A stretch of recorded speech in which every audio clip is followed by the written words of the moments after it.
Why was I drawn to Twin Peaks? It was the mystery, it was the supernatural element, it was the freaks. I'll be honest, it was the freaks. I mean, come on, look at how many freaks are knocking about this place. And I say that out of respect, like there are some of the greatest freaks of all time in this show. Now there is a future video idea that'll put butts in seats. So yeah, it was the scarier, creepier parts of Twin Peaks that I was drawn to, and it ended up becoming one of my favorite shows of all time, without question. But whilst watching, I realized that it's not just some weird fantastical dream world, sort of exposing my ignorance about what I really knew about the show before I watched it. The thing about Twin Peaks is, it's a love thing. I think few shows take you to the deepest, darkest pits of the human psyche, only to blind you with the sheer power of love and kindness. The extremes are fighting with each other every episode, and it creates such a pure experience that isn't afraid to throw you around and mess with your head a little. Even though the horror and the creepy stuff will always stick with you when you're watching Twin Peaks, the other thing that I always think about when I'm talking about the show is love and the relationships between the characters. And that's because at the end of the day, it is a soap opera. Look, don't let people tell you that it's some sort of parody of a soap opera. This ain't parodying nothing. Like, sure, it plays with and subverts expectations, but I've seen few shows that are as sincere and earnest as Twin Peaks. Sure, some silly bollocks is always going to be around the corner, and oftentimes there's some scary bollocks around the corner, but there is no sarcasm to the love shared between characters in Twin Peaks. Some would say, there's too much love. Let's start with the star of the show, Laura Palmer. Now, while we don't actually see her in the show, because she's, we do know that she was in a relationship with Bobby Briggs, the school football star. It's a perfect fit, the homecoming queen and the jock. Laura Palmer's best friend is Donna Hayward, and she is similarly dating another high-profile sports star of the school, Mike, what the hell was his last name again? Hang on a second. Nelson. Mike is also conveniently best friends with Bobby. So these four have this nice little double date thing going on. Two guy best friends, two girl best friends. Everyone is happy. But Laura Palmer has a secret boyfriend. None other than fellow student James Hurley. James is cool. He's got a bike, emotional, he's quiet. And he should be quiet because we can't be having Bobby Briggs know about this relationship. Bobby would be crushed. That's his one true love, Laura Palmer. It's what I would say if Bobby didn't also have a secret girlfriend, Shelley Johnson. Yeah, Bobby is also cheating on Laura Palmer while she cheats on him. It's the two-way cheat. It's a classic move. One of the oldest tricks in the book. This is obviously quite bad, but let's not forget that Laura is... So in Bobby's case, I guess he can do whatever he wants. If only Shelley Johnson wasn't also cheating on her husband, Leo Johnson. Now look, Leo is a piece of shit. He deserves to be cheated on, and he's sleeping with random women like probably every night, so who even cares? But it's the principle. So look, there's some crazy like 5 or 6-way cheat going on here, and you're thinking, come on guys, enough of this behavior. But it actually gets worse. James Hurley was of course the secret boyfriend of Laura Palmer, who was publicly going out with Bobby Briggs, who was cheating on her with Shelley Johnson, who's cheating on her husband, Leo Johnson. Well, James is also cheating. The cheat is cheating. With who, you may ask? None other than Laura Palmer's best friend, Donna Hayward. Now, I should stress that they aren't dating whilst Laura and James are a thing. God, no. I mean, could you imagine? So technically, there's no cheating going on here. Technically, I am wrong about James there. Here's the thing, right?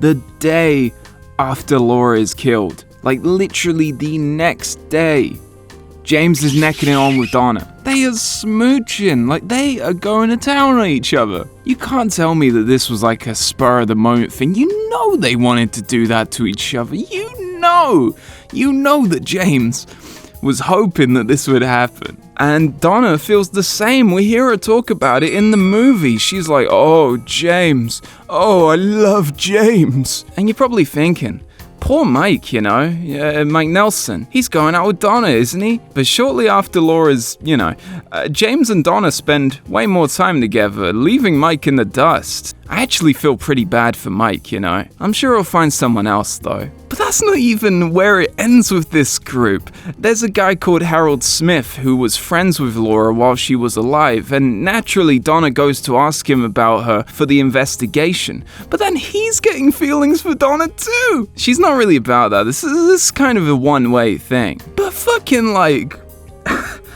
just to add to the problem, I didn't even mention that Laura Palmer has an identical cousin that comes to town for the funeral who sort of starts crushing on James. How weird must that be for James, Your girlfriend dies, and then a girl who looks just like her comes into town and starts flirting with you, whilst you've already moved on to her friend.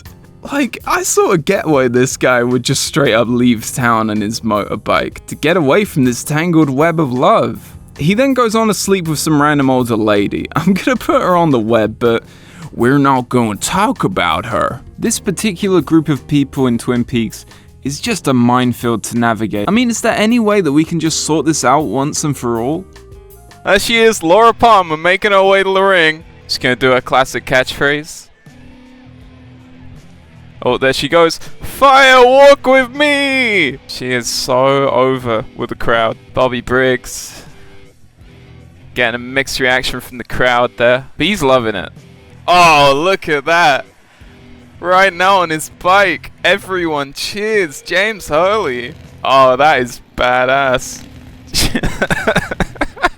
Laura is stunned. Donna Hayward, she's fired up. James and Laura in the ring. There's no doubt that she's got some grievances with those two. Wow, Shelley! Oh my god, you gotta love Shelley. You gotta love Shelley Johnson, man. She clearly has just come off a shift. She's clearly come straight from work to the ring. You gotta wonder how that's gonna affect her in-ring capabilities. What a piece of shit. What a jerk. But Leo's looking to win that title as well. He's probably the most physically imposing of the people in the ring, so I reckon his chances are probably the best of anyone. We'll have to see though. It's an over-the-top battle royal. Anyone can win this, It's every man for himself. And it's for the Cheating World Championship. Everybody's going for each other. Look at Bobby going on Shelley. The counter. Oh my god, the pole driver from Laura Palmer. Holy shit. She's going for Donna as well. That's her friend, but she's what she's been doing with James. Leo going for Bobby. That makes a ton of sense. I didn't know who I was going to be supporting. Oh, the shoot Frankensteiner from Shelley Johnson. Look at Donna going for James. You just know there's some venom behind those punches. Back to Bobby. Oh, huge crossbody from Shelley Johnson. It's hard to call this match when there's just so much going on. Bobby on the outside. Oh, and Bobby Briggs is out! Bobby Briggs eliminated. He's now out of the match. It's whoever is the last remaining in the ring. I saw this. Oh, huge clothesline from Laura Palmer. Go on, Laura! Donna wailing on James. Leo Johnson, he's got Shelley Johnson, but she takes out his leg. That's smart. You gotta take out those big men from the ground up. Huge suplex from Donna Hayward. She's actually quite a formidable opponent in this match. Huge suplex from Laura. Laura Palmer has been blowing me away with her wrestling acumen. James in the corner. Oh, huge dropkick from Leo. Huge dropkick from Leo. I don't know what Shelley did. I don't know what Shelley was doing there. Oh, look at this though. What the fuck is she doing? She has gone crazy. Oh, and a huge electric chair job from Donna. Laura back to James. Huge spot. I just didn't expect to see that. That was all I was laughing at. Oh my god, Laura, no! No. Oh, that's... Leo! Leo's out! Shelley Johnson eliminates Leo! Oh my god, I did not expect that at all. Could we see the Shelley upset? James the last man in the ring. Oh, Shelley! Oh my god, and a huge... Oh my god, that was fucking huge from James. I did not expect him to bust out the fucking moonsault. I still got Laura, but, you know, James is impressing me. Getting Donna out. Donna Hayward. Is she going? Oh my god, she's out! Go on, Laura! Oh no, no, no, no. No, no, no. No! James! James Hurley is your cheating world champion. Look at him, he is... He's absolutely beaming. You know what? I said it, he has probably ruffled the most feathers in Twin Peaks. It's been great. It's been one of the matches of all time. But hey, I'm talking about Twin Peaks. You know I had to get a little donut for myself. You know, every time I see a donut, it just reminds me of that yellow guy. Let's move from the school to the mill, because look, in the original run of Twin Peaks, if they ain't talking about Laura Palmer, they're probably talking about the mill. Who's at the mill? Who owns the mill? Who's burning down the mill?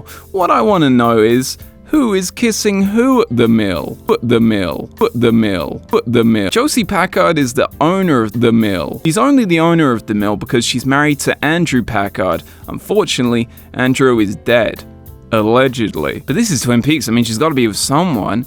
And who better than the sheriff, Harry S. Truman. You dirty dog, Harry. You're meant to be upholding the law, not upholding ladies in the bedroom. Or something. Back to the mill, you've got Catherine Martell. She is the sister of Andrew Packard, but you may notice that she has a different surname. That is because she is married to Pete Martell. And yes, before you say it, she is cheating on him. Who the hell would you want to cheat on Pete with? He's a sweetheart, man. Why, it's none other than the big businessman of Twin Peaks, owner of the Great Northern Hotel, Benjamin Horne. I don't even need to tell you this, but Ben Horne is also married. But you wouldn't be able to tell this though, because his wife barely appears on the show. But infidelity is infidelity, so there's another one to jot down. Ben Horne also says at one point that he straight up loved Laura Palmer, and he has a picture of her on his desk.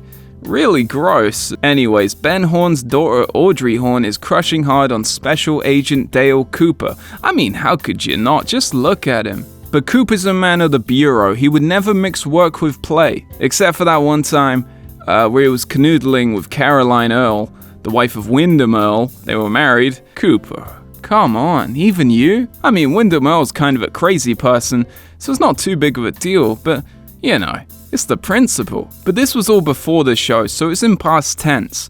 What isn't past tense is Coop's eventual relationship with one Annie Blackburn. I hope they live happily ever after. Annie works at the Double R Diner, which is owned and run by Norma Jennings, who is in love with Big Ed Hurley. And yeah, that is James Hurley's uncle. Ed and Norma were each other's high school sweethearts, and it's so precious to see how much they love each other today. They are also cheating on each of their spouses. That's right, no one is safe. Even the small, very humble, grassroots kind of couples, even they aren't free from this kind of cheating lifestyle. Norma is married to Hank Jennings, who's, yeah, just a jerk, so he deserves it. And Big Ed is married to Nadine Hurley, who, you know, bless her, but she's not all there, you know. But finally, we can leave the web as is and definitively put an end to this madness.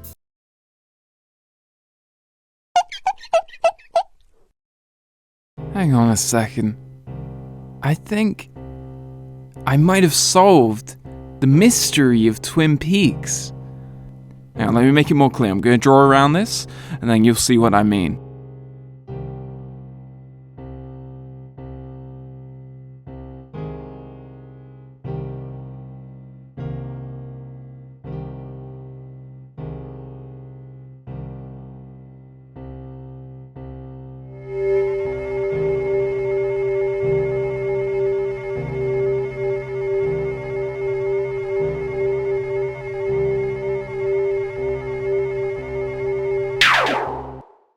Yippee! Congratulations for solving my mystery.